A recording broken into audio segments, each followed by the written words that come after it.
Well, rumors are today he could be headed to the House of Lords after leading the British campaign to exit the European Union. And he just this past weekend met with Donald Trump, the president-elect, over the weekend. Joining me now, the interim leader of the UK Independence Party, member of the European Parliament, Nigel Farage. Great to have you with us, Nigel. And congratulations. Should I be calling you Sir Nigel, or are we at that point yet? No. I mean, there is a rumour, that the Prime Minister did not put down in Parliament today that I might be going to the House of Lords. All I can say is I've heard nothing of it, so there is absolutely no need, Lou, to call me my noble lord at this stage. Well, but you are such a noble fellow and a proven leader that I love the sound of it. And if anybody deserves it, in my opinion, it is you. And I do have to say, though, there might be some strain there with your populist vein and nature, and of course, the high and mighty of the Lords. Well, yeah. I mean, I suppose there is the impression that if you're in the House of Lords, you perhaps lost touch with the common people. Look, I have absolutely no idea what's going to happen in terms of them giving me anything. But I tell you what I have got as a reward today. What I have got is the unemployment figures, which shows that despite all the complaints and all the moaning, we had Remain voters protesting on the streets of London, Ramonas, as we call them.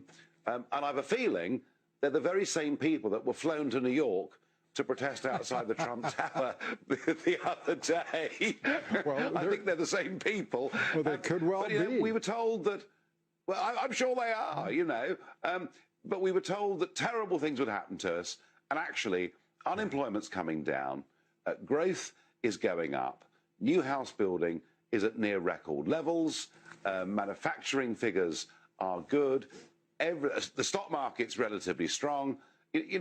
This idea that after a vote for Brexit we'd fall off a cliff is absolute complete rubbish. The fear mongers, and that is reward enough for me, frankly. You bet. Well, the fear mongers and the attacks right now against Donald Trump, as you know, you just met with him, as I said, to our audience over the weekend.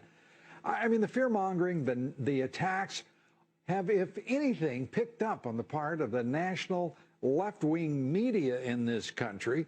The president-elect is usually accorded a honeymoon, not Donald Trump. He is the target of more venom and bile and outright nastiness on the part of the left-wing media than I've ever seen. Well, I think there was a parallel. I think when Ronnie Reagan got elected back in 1980, it wasn't dissimilar. I mean, there was a narrative with Ronnie that he was stupid, that he was a B-list movie actor. Yeah, and with everyone trigger finger on the trigger of the nuclear arsenal, all of that. You're right. But this is something different. This is something different. And by the way, in the midst of this, we're watching the stock market. Wall Street is roaring ahead. It is, without any question, a Trump rally. The dollar moving higher than it's been in more than a decade. I mean, it's extraordinary stuff. Well, I mean, I was privileged that the president-elect gave me time at the weekend to sit and talk with him. I mean, I really was, because he's a very, very busy man. But it's pretty clear, isn't it, that what Trump wants to do is to get rid of excessive corporation tax and bring hundreds of billions of dollars back into the USA, cut taxes for individuals and build incentives. He wants to have an energy boom, almost an energy revolution, to give cheap energy that'll help manufacturing industry. I mean, everything about the Trump program is to do with growth and jobs. And you know what? It's about helping ordinary Americans, not just the big corporates. And, it's for some of those reasons that I backed him, Lou, during this campaign.